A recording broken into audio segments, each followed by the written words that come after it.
Assalamualaikum warahmatullahi wabarakatuh. Alhamdulillah. Oke, selamat siang para sedulur-sedulur yang saya cintai. Para sedulur, tampaknya ada sebuah kabar gembira untuk para fans Timnas Merah Putih, Timnas Garuda, Timnas sepak bola kesayangan kita semua.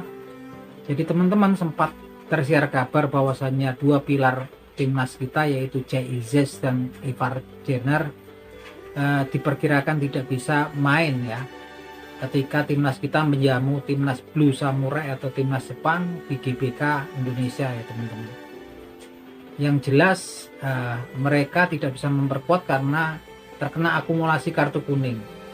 Dan terakhir kita mendapatkan kabar dari manajer timnas sepak bola Indonesia yaitu Bapak Sumarji bahwasanya sepertinya Ivar Jenner saja yang kemudian terkena hukuman akumulasi kartu kuning.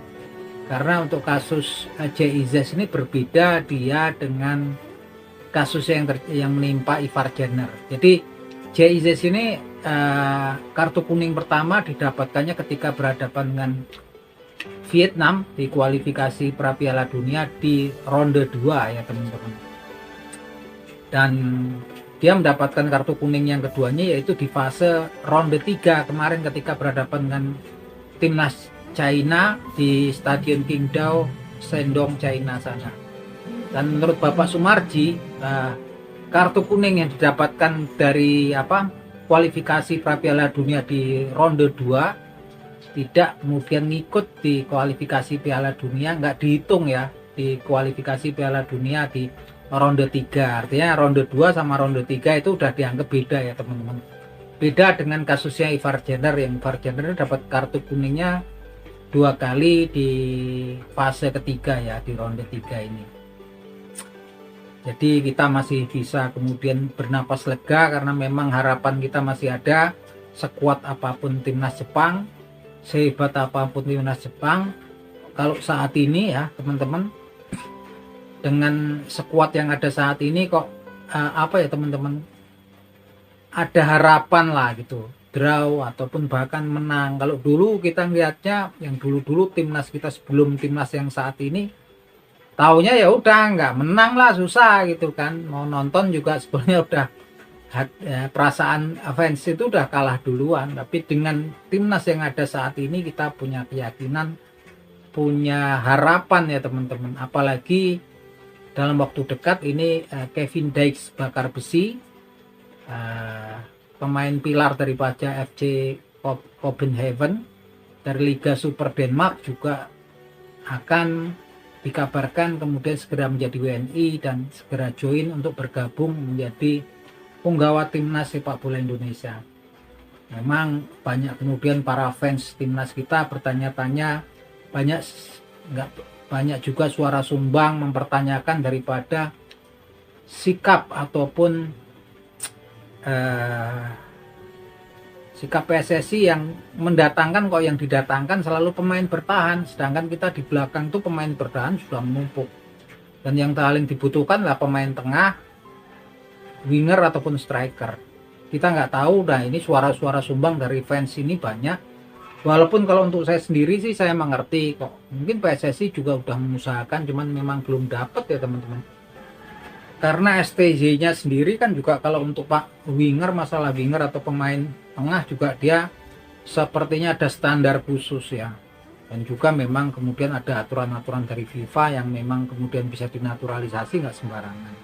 Jadi antara kualitas dan syarat-syarat untuk jadi dinaturalisasi ini ya mungkin memiliki tingkat kesulitan tersendiri buat PSSI. Tapi saya berharap banyak kalau kemudian salah seorang gelandang dari Belanda yaitu Jairo Ridwo yang dulu memperkuat Crystal Palace, yaitu klub di Liga Championship Inggris. Dia defensive midfielder ya lagi-lagi, tapi dia juga central midfielder yang saat ini memperkuat salah satu klub di Liga Super, Liga Utama Belgia teman-teman. Nah, saya berharap banyak nih ya kemudian rumor-rumor ini menjadi kenyataan gitu kan, karena harapan saya memang di lini tengah ketika kita lihat ketika Tom Haye kemarin kemudian dicadangkan ketika laga sama Cina kemudian posisinya ditempatin oleh Nathan Juaon yang lagi-lagi dia naturalnya bukan di midfielder ya. Nathan Juaon ini di plot STY ya, sepertinya juga dipaksakan karena memang pemain belakang udah banyak. Naturalnya sih Nathan Juaon ini ketika di Swansea City juga di Football Club Herenveen tempat dia peminjaman, ini adalah fullback kanan teman-teman. Jadi lebih ke pemain yang kemudian tipe bertahan ya teman-teman. Makanya kalau kemudian belum begitu capable, belum begitu mumpuni di tengah karena memang itu bukan posisinya yang alami ya gitu kan. Nah, kita kemudian berharap PSSI bukan hanya kemudian mendatangkan terus pemain bertahan yang akhirnya juga kalau menumpuk pemain bertahan di jangka panjang pasti akan menimbulkan disharmoni pastinya, karena persaingannya terlalu ketat juga pastinya juga repot ya, pasti ada itu kan gitu kan. Yang jelas kita berharap kesononya udah deh gitu, pemain-pemain bertahan walaupun memang kita butuh, saya pikir sudah lebih dari cukup gitu kan. Space-nya juga harus dari lokal juga dikasih kesempatan kan gitu kan.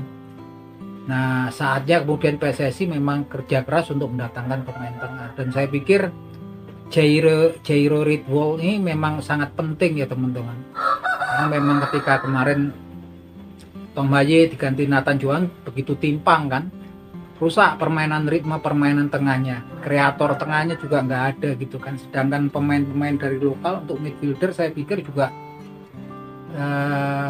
kayaknya berat ya kemudian kualitasnya kalau kemudian untuk bermain kelas-kelas Asia yang berhadapan sekelas Australia, kemudian Saudi Arabia ataupun Jepang ya teman-teman.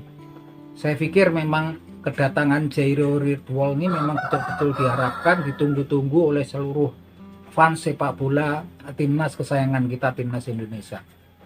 Apapun itu kita berharap Pak Erick Thohir dan jajaran elit PSSI yang pastinya ini di eranya Pak Prabowo ini tetap ya Pak Erick Thohir jadi ketua PSSI, pastinya dapatkan dukungan yang lebih kuat daripada pemerintah baik dari eksekutif ataupun legislatif ya, untuk mendatangkan lagi pemain-pemain yang memang berkualitas untuk mengharumkan nama bangsa Indonesia di dunia internasional khususnya sepak bola.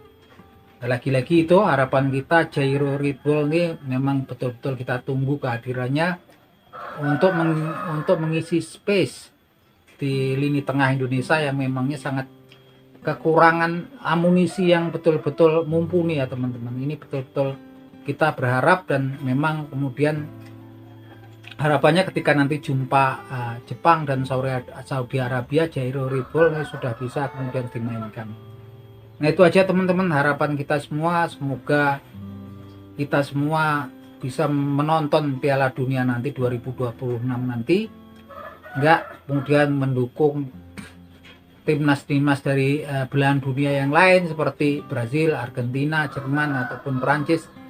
Tapi saya yakin kita di 2026 nanti bisa mendukung timnas kesayangan kita sendiri ya teman-teman.